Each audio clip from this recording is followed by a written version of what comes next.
Hey everybody, it is Saturday afternoon and it is time to take another trip around the world. I just realized it's been quite a while since I've done one of my around the world updates. I was keeping my native tank a secret, and as a result I didn't want to do any around the world updates because I would have either had to skip over that tank or give away some secrets. So it's been quite a while, and a few things have happened in some of my tanks, but most of my tanks are not really changed a whole lot because I've been focusing on the one or two that we'll probably talk most about during this update. At any rate, we're going to start here at my 29 miscellaneous. Not sure why my angelfish just dashed like that. But this tank is probably one of my most in need of maintenance right now. It's actually been kind of interesting as I stood here for a moment waiting for the fish to come out and be visible.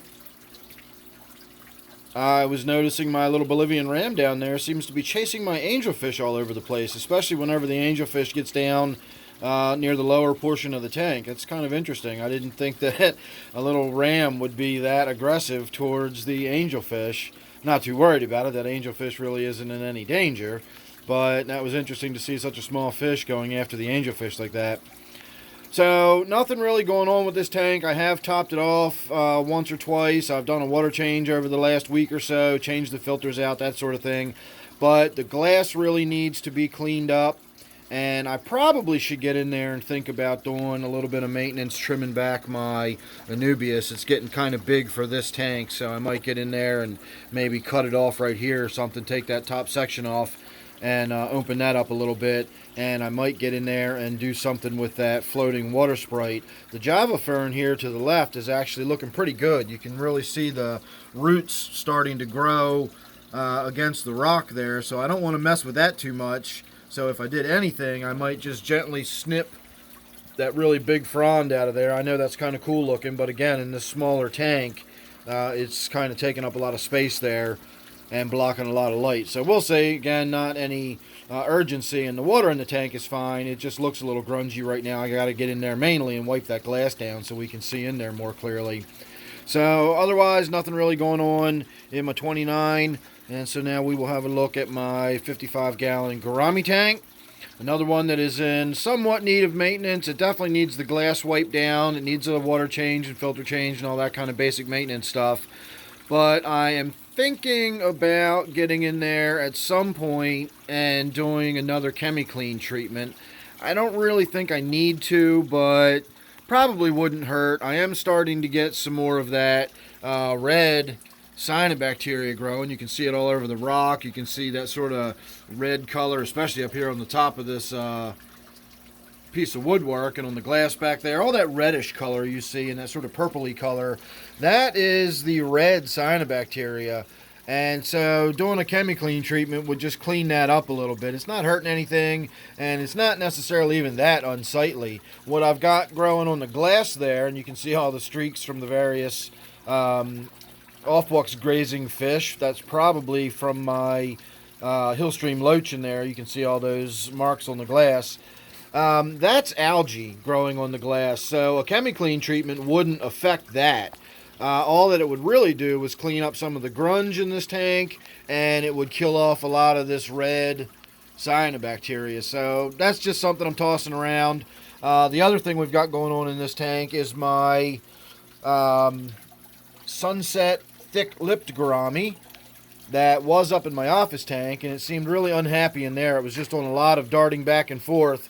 And so I moved it down into this tank, and with the better temperature and with much, much more space, I still get a lot of really, active movement from this fish. It doesn't act like any other gourami I've got. It doesn't seem like it's trying desperately to escape like it did in the tank upstairs. The tank upstairs was a 20 long, so while you wouldn't think that would be too small for a fish that size, it's only dwarf gourami size. It really seemed like it was too cooped up and it didn't have enough space. So I put it down here in the 55. And again, it's still really just kind of doing much the same behavior. So I don't know if maybe these thick-lipped gouramis are a more active gourami. Maybe this is normal behavior for these. It doesn't bother me so much in here now as it was in that 20-gallon in my office. It was driving me crazy up there.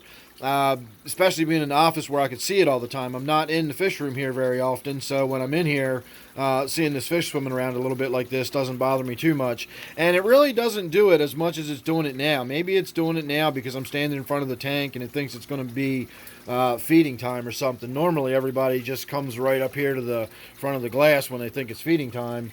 So I'm not really sure what all this darting and dashing back and forth behavior is again. If you've got any experience with thick-lipped gouramis, let me know. Let me know if that's normal behavior or not. So, moving on to my 55-gallon T-bar tank. I did have one female guppy in this tank, and she died recently, so now I'm down to no guppies. I might start adding some more females. I have tanks where they breed, and then I wind up getting females, and I try to get the females out, and sooner or later we can sort of stop that overpopulation going on in some of my tanks. And this is one of the tanks that I would always toss the females in, and I would just keep it a sorority tank with no males at all. And now I'm down to none, so I can probably start over with that. And I'm trying to just get a little bit of video of my new diamond tetras in here. I'm really enjoying these. They're really active. They constantly chase and dart and dash. Much different than I was expecting. They're sort of similar in shape to the skirt tetras, and I think I was expecting similar behavior, and it's not. They're very much more active. I think we might actually have a little bit of spawning behavior going on right now, but even when we're not seeing this type of behavior between those two, we definitely see a lot of activity with these fish. They're always sort of chasing each other around. They move around in a big school. They're always sort of jostling for position and, you know, who's the boss and all that kind of stuff. So I've really been enjoying these diamond tetras. If you get the opportunity to pick some up, it's definitely a fish I would recommend. You can see my Anubias is growing well. I've got new either growth and or flowers coming off of the terminus here on each of the rhizomes. And I do mean all of them, even little ones back there where you can barely tell that is a terminus to a rhizome right there. And you can see this nice new green leaf sticking right off of it. And even all the way over here we've got new growth growing in there. So the only other thing I can think of to mention about this tank is my T-bar cichlid back there. Not really sure what's going on. It just doesn't look healthy anymore. It doesn't have any visible marks or spots or anything, but its color is completely gone. And its behavior is not really listless necessarily, but it just doesn't seem right to me anymore. I don't really know how to describe it other than that. It's just, I can't get it to focus. It's going to try to focus on that glass. It always kind of hides from me whenever I come up to the glass, but now it seems like it's hiding more than normal, and it's not as active. Again, I don't know. It's, you know, it's my fish, so I see it all the time, and so I can tell that it's not acting right, even though I can't really describe it. So I'm beginning to wonder if that one's not sort of winding down and on its way out. I've had it for 5 or 6 years now. I did look up the lifespan, and the lifespan is average of 6 to 10. So it's not an old fish, but we are getting into that, you know, early, you know, part of its normal lifespan. So it could be winding down. I don't know, but I'm a little concerned about my T-bar. And that's really about the only thing I've got going on that I can think of in this tank. So now, believe it or not, we're going to get to one of the tanks that's actually worth talking about for a few minutes. And this is my 40 breeder. The other day, I noticed some weird stuff going on in here. I just did a water change recently, and I just wiped the glass down so we could actually see in there and see what was going on. I was going to shoot a video about it, and I decided not to. Well, I'll tell you why in a second. What I noticed was bubbles everywhere on everything, and they weren't just sitting there like what we saw recently in my native tank, where you could see the bubbles all over everything, and occasionally one would break loose and rise to the surface. This was just streams of tiny little bubbles just rising off of everything. Now, if you look, you don't even have to look closely, but if you look, you can see that everything in there is just covered in algae. This tank really does need a good going over. It's the hair algae is growing. I've only got so much, so many fish can only eat so much algae in here. I probably ought to cut back on how many algae wafers I put in there and let them do more natural grazing within the tank. But once again, I think what we were seeing was pearling, but it was coming off of the very fast-growing algae. It wasn't coming off of the plants themselves. It was coming off of the algae. And I was scratching my head as to why we were seeing, just thousands and thousands of little streams of bubbles rising to the surface everywhere. It was like the water almost looked hazy from all of the bubbles rising to the surface. It looked like my tank was carbonated. And when I looked, I got down and looked up at the surface was just covered in what looked like foam. And that's when it dawned on me there was no water movement at all on the surface. It was completely still. And my spray bar wasn't doing anything. So I checked my filter, and while it was humming away, there was no water flowing through it. It was just sitting there humming. And what it turned out to be was my intake in this tank was so clogged up with Java fern, and apparently fish in the back have kicked up the gravel and everything. Half of the intake was buried in the gravel, and the inch or so of the grating that was exposed was just packed with Java fern. And so no water was being able to get drawn in, and the filter was trying to circulate, but it was just clogged up at the intake. So I pulled the end off, the grate off the end, and as soon as I did, I put my hand near the intake, and boy, it felt like it was going to suck a plug of skin right off my hand, so it was definitely, drawing. So I kept my hand around it so no fish would swim near it, and while I did that, I used my other hand outside the tank, and I scraped a bunch of the crud out of it, and I got it all cleaned out and was able to put it back in, and now the tank is all up and running and flowing and everything. So I'm considering putting an air stone in this tank. I've talked recently about air stones. I'm not going to get into that again, but I have had a couple of occasions. In fact, this used to be called my Black Ghost Knifefish tank, and it is no longer my Black Ghost Knifefish tank because my Black Ghost Knifefish died during a treatment where I didn't put an air stone in there, and I should have. And there's been a couple other occasions where the filter hasn't worked or the power head in the back has stopped working. And so while this tank is really heavily planted and it produces a lot of oxygen during the day, that's a double-edged sword. It's also got so many plants in it, and they use oxygen at night. So they really suck a lot of oxygen out of this tank at night. And my levels first thing in the morning are probably critically low. And so having an air stone in this tank would probably just make me sleep a little easier. Honestly, I should probably put an air stone in all of my tanks. It's advisable, but I just cannot stand air bubbles in a fish tank. And so if I can avoid them, I do. They're not necessary, but they are a nice, good safety valve backup. So if your filter shuts down or whatever, your air stone will keep the tank up and running and healthy and alive. And so I might put one in the back corner. Honestly, I wouldn't even notice it if it was just a small air stone in the back, but it would just be that sort of extra level of security that this tank wouldn't crash on me from an oxygen depletion or something like that. So having said all that, the next thing I want to do is get in here and do a ChemiClean treatment on this tank. I know I often talk about the ChemiClean as though it's for treating cyanobacteria, and it's very effective at doing that. But it's also good at just treating all of just the grungy stuff that builds up in a tank over time. And if you want to just give your tank a good cleaning, the ChemiClean's a good idea. It just gets in there and really breaks all that stuff up, and it will expose a lot more of the stuff that the fish will eat themselves and get the tank sort of primed and ready for being cleaned by my little cleaning crew that I've got in the tank. And so I think the ChemiClean treatment will be a good start. So I'll put a link down below to the ChemiClean if you're interested. Check it out. It's not expensive, and it's good stuff. So my green native tank. This tank, as you can well see, is being treated right now, and I'm treating it for freshwater velvet.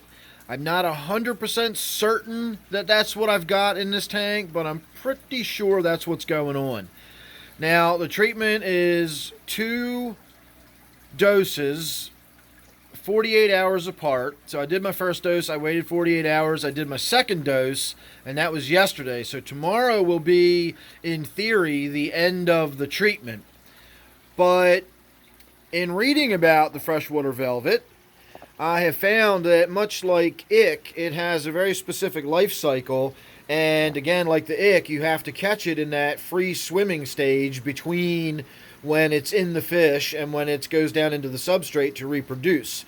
So the recommendation, of course, as always, is to turn your temperature up to 82 degrees. I don't even have a heater in this tank, so I can't do that. So I don't know what this tank is running, but I'm probably going to say that to play it on the safe side, I'm going to call it about 78 degrees. And if that's the case, it's going to slow down how fast that life cycle for the ick happens. And I don't think the normal 4-day treatment will be enough. We are already down to all but the last day, and you can see when this shiner here turns in various directions. See how it has those sort of odd grayish spots that are sort of discolored? It still looks like that. Now, I will say it's improved tremendously since yesterday. In the last 24 hours, it looks so much better. So maybe by tomorrow it will be done. But for all the time and money I've spent on this tank and for the risk of losing everything in it, I've got enough treatment to do a third treatment. And I don't think that will be harmful to the fish. And so that's what I'm going to do. I'm going to do one more treatment tomorrow, and that will be 6 days instead of 4. And I know even if the life cycle of the velvet has slowed down a little bit, I know that the treatment will have been in the tank long enough to eradicate it. So that's why the water's green.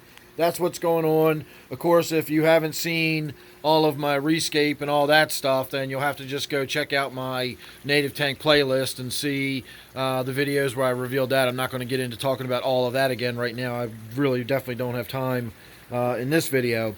So most recently what I've done is I've added some crayfish to this tank. I have still seen at least one of them. I don't know if all 3 of them are still in there, but at least one of them was as of yesterday. I've also added 6 new shiners, and I bought large, and I've just gotten so used to seeing these that the large shiners are laughably small. You can see one of them right there.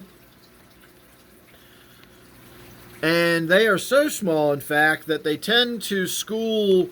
Now, I generally say school with the minnows, but technically these are all minnows. The creek chubs, the Notropus species, the shiners, they're all minnows. Carp are minnows, goldfish are minnows. Minnow is a definition of a fish. It's like a small fish, and I think it's the type of teeth and mouth or something like that is what defines a minnow.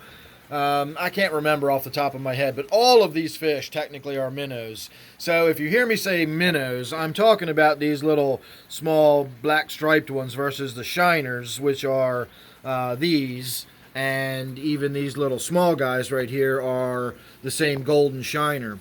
So one of them was beat up really badly. I don't know what was going on with it, but it was all scraped and scratched. It looked like it got caught in some kind of machinery or something. It didn't look like it had diseases on it, but it looked like it had been injured.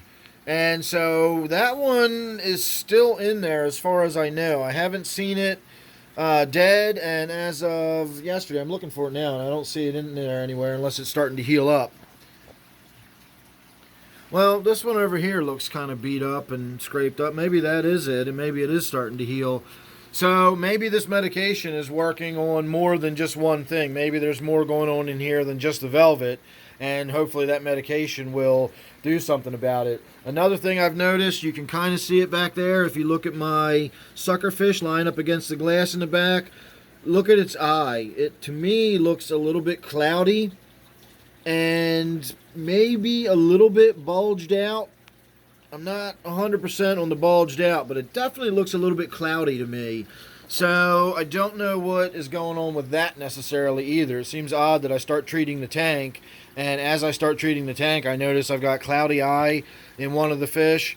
Fortunately, this stuff is supposed to treat for cloudy eye, and so who knows.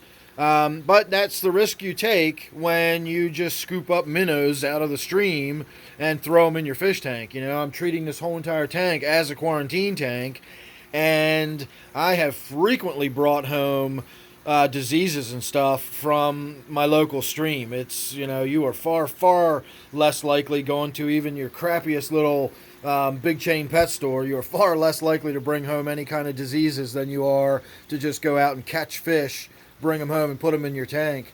So if you're going to do that, I would highly recommend quarantining them before you put them in any kind of community tank that you care greatly about. This tank is mostly just minnows and stuff like that. I'm never too concerned about it, and I've never really brought back anything that I couldn't take care of and treat, except for one time where I did introduce columnaris into the tank, and it wiped out just about everybody. But my pleco was fine, my spotted tilapia was fine. In fact, my spotted tilapia is still back there and going strong, just hanging out in its corner where it always hangs out.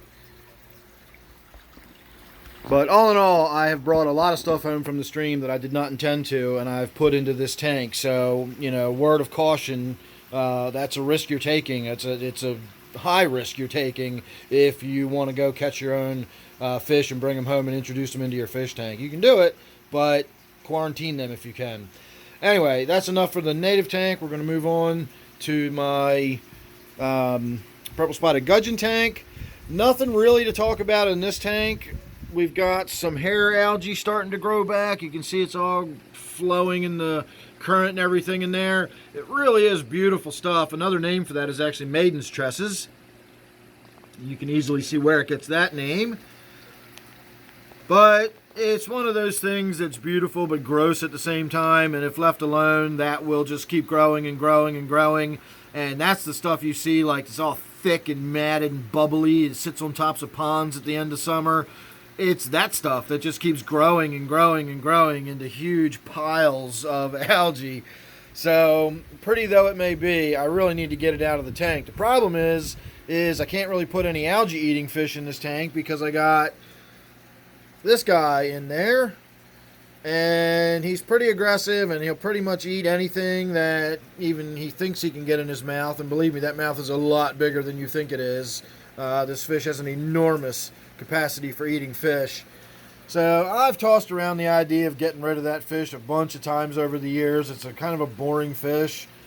The tank is basically just an aquatic garden. You got to really notice the fish in there. I got a bunch of snails going on in there. And then the only two other fish I know of is my little catfish that hides in here all the time.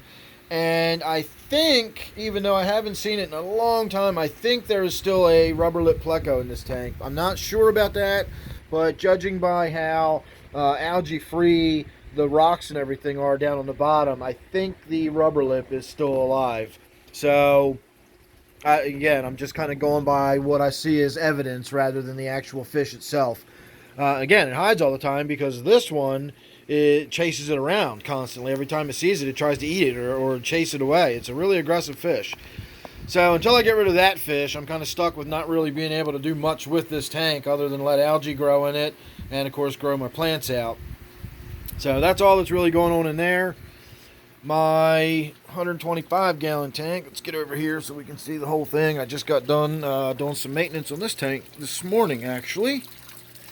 And it is looking pretty good, if I do say so myself. So, off to the left, you'll see it's all nice and bright and wide open. I pulled a ton of water sprite out of there. It had grown so thick, it was pushing stuff up against the glass, and it was all turning brown, like crispy, dry brown, from being up against the glass. And needless to say, that was blocking most of the light that was going into the tank on the left-hand side. My Java fern here has gone to spore. If you see all them little dots all over it, those are spores. So I don't know if I'm going to get little baby Java ferns all starting to sprout up around the tank. I'm not really sure how the spore process works for the Java fern. Look, everybody's coming over thinking they're going to get fed. I really do have an orange theme going on in this tank, don't I? I like it though, it looks good. So my Java Windelov here in the middle had a big thick sheet of that green slimy cyanobacteria stuff growing across it, and I scraped some of it out by hand as much as I could, and then the rest I squirt with hydrogen peroxide. And I know there's some glare and everything on there, but you can see it's pretty clear. I got most of it off of there just by squirting it with hydrogen peroxide, and you can see all the air bubbles, the oxygen that's come off of the hydrogen peroxide. So in about 4 or 5 days, we're probably also going to see a bunch of dead fern. The hydrogen peroxide destroys the single cells of the cyanobacteria, but it also destroys the single cells of plants. And if you spray hydrogen peroxide directly on your plants and leave it sitting on them too long, it'll actually do cellular damage to the leaves, and then you'll wind up having big dead patches. So we'll wait and see, but I suspect I'm going to have some dead patches in my Java Windelov there. My Java fern down here, I thought about removing some of this. All this is up against the glass, and likewise with this big patch up here. We'll have a look at that again when we walk back up that way. But my, whatever this stuff is called, I'll think of it in a minute. Well, maybe I won't. My Anubias back here, I'll get back to that in a minute. Excuse me. My Anubias back here had a whole bunch of leaves that were completely covered with this nasty either red or green cyanobacteria. So I cut a bunch of those out, and I didn't worry about, I don't know if you'll be able to see them or not. I didn't worry about the cutting it way down close. I just cut them where I could easily access them. So I got a bunch of dead stalks sticking up. And then, of course, my tiger lotus here, I did remember it eventually, also had a bunch of stuff floating on the surface that I didn't want. And I got in there and I cut a bunch of that out. And likewise, you can see all these. I didn't get in there and really follow them all the way down to the base. I just cut them off. And you really shouldn't do that. You really should cut them off as close to the bottom as you can, because what's going to happen now is these stalks are going to die, and that's just dead plant material that's now in the tank and is going to break down and decay and add to the bioload. So if you can, get as down and cut as much of those stalks off as you can, and it leaves as little, dead material in the tank as possible. Otherwise, no biggie, but it is something you probably want to think about when you're trimming plants up in your tank. So likewise, I was looking at this huge patch of Java down here, and I'm thinking about removing some of these pieces because they are literally up against the glass. And then in the back, it's growing out and up so heavily that my power head down here, which I probably should have cleared off a little bit so it would flow a little better, but my power head down there used to flow all the way across the back, and it really isn't anymore because of all that Java back there. That's a really, really thick patch of fern. I was also able to get down in there and pull a bunch of little babies out, so I was able to throw them in my grow out tank in the other room. Of course, remember, I always do sell my excess Java and water sprite or whatever else I got, so look at my email down below, and you can check out that if you're interested in aquatic plants. That is about all I can think of with my 125 here. Again, I just got finished doing work on it this morning. I wiped the glass down. I did not do anything with the filter, and I trimmed up the plants and everything as we already spoke about. So moving on to my 20-gallon angelfish tank. I need to get in here and do some work. I could probably use a water change. Most of my tanks could probably always use a water change, but it at very least needs to be topped off. You can see how low the water is and how far it's actually falling down into the tank. I also probably wouldn't, hurt to get in there and do something with all this. This I cut out of my waterfall tank the other day, and I just threw it in here so it would be in some water, and I kind of forgot about it, and I was going to throw it away today, but when I looked in there this morning, that snail is hanging on to the end of it, so I decided I would just go ahead and leave it in there. But that is really serving no purpose, and I don't think it's going to develop any roots or anything. It's probably just going to die off, so I'm just going to throw that away. So nothing really going on in this tank. I really am enjoying the diamond tetras I have in this tank, and of course the bloodfin tetras in here look good. I do need to get in there and wipe the glass down, of course, and do the water change like I just mentioned. But otherwise, nothing is really happening in this tank. The main thing I really need to do is get in there and trim up some of this water sprite. And not only do I need to remove a bunch of the babies in there and thin all that out, I think what I need to do is just really trim it back. It's getting so heavy. As it grows up, it also pushes down. And you can see, instead of the center of the root mass being at the surface now, where it, it was floating and then growing out from there, and it's now all the way down here. And look at how much roots are in that tank, So that really, really restricts how much my angelfish can swim around in there. I'm sorry about all this glare, but whenever you've got a light like that, sitting right above the tank, it's impossible not to get glare in front of it. So the roots in there are taking up a third of a quarter of the tank maybe. It's this whole end of the tank is taken up by roots. Now the angelfish will force its way through and around, and I've seen it wiggle its way through the Java fern before, but it's that's not really how angelfish want to do things. I don't think they tend to sort of move around either majestically and stately, or they dash in one brief dart where they jump 9 inches in a half a second and then they stop moving again. So not really conducive for that kind of behavior. So I need to get in there and thin all that kind of stuff out. My quarantine tank is empty. Everything died. It's being treated for ick. No point in talking about it, so we're just going to move on because we're already half an hour into this video and we haven't even gotten to my final tank yet. So here is the final tank of this video. We're not going to talk about my waterfall tank. I just did a video update on that a couple days ago, so if you're interested in my waterfall tank, you can check out that playlist and watch the update on my waterfall tank. In the meantime, my brackish tank here is definitely in need of some work. I need to get in there and wipe the glass down. I did a water change not long ago, and I refilled the brackish water that I had removed. If you're a regular viewer, you'll remember that I had increased the salinity because of the sick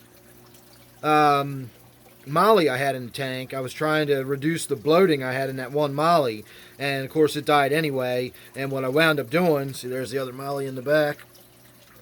What I wound up doing was, when I did the water change, I pulled 5 gallons of the brackish water out and I put 5 gallons of fresh water back in. So I'm slowly going to bring the salinity back down to just below brackish. I'm not doing it slowly because that needs to be done slowly. I'm going to do it slowly because I'm lazy, and I'm just going to do it per water change. Every time I take 5 gallons out, I'm going to put 5 gallons of fresh water back in.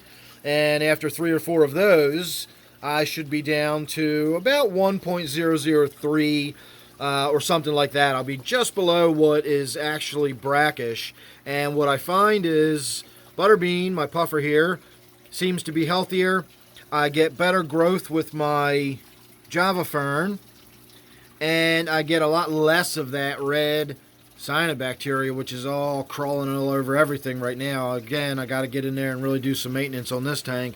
So this is another tank that occasionally gets the ChemiClean treatment, and I'm not too worried about it right now because that stuff is so it's like sheeting almost. You can peel it off, and if you get in there with a good suction, not necessarily like a gravel vac that has that more gentle suction, but if you get in there with a straight up siphon hose, even a piece of airline hose, you can just draw that stuff right off and up and out of the tank, and it just gets slurped right on out, and your tank's clean enough. Again, it's not hurting anything. It's just a matter of being unsightly, and of course, if you're actually here physically near it, it's unsniffly as well. It smells really bad. It smells like an old wet dog in a storm cellar that's been sleeping on old newspapers or something. It's a really, really musty. Musty does not do it justice. That red cyanobacteria really stinks. So whenever I open up the tank to feed Butterbean there, I'm well reminded that this tank needs to get that cyanobacteria back under control a little bit. So speaking of feeding Butterbean, he looks like he's getting anxious for some dinner. I do still want to talk about the enrichment for animals and how I've trained Butterbean now. I don't know if I've mentioned it or not, but I've got him trained to eat out of that little floating circle in there, and it makes it a lot easier for me during feeding time because I don't have to feed him shrimp one at a time and make sure he finds it, and I can just throw a few in there and he knows where to go, and he can just get them in his leisure now. So that worked out pretty well for me. He's a smart little bugger. So there you go. We are done. I know that was a long one, but it's been a couple of weeks, and we had a lot to talk about today. So there you go, everybody. Thanks for watching. We're back to where we started at my 29 miscellaneous. Make sure you're subscribed, and I will see you real soon in the next one. Thanks again. Hope you enjoyed.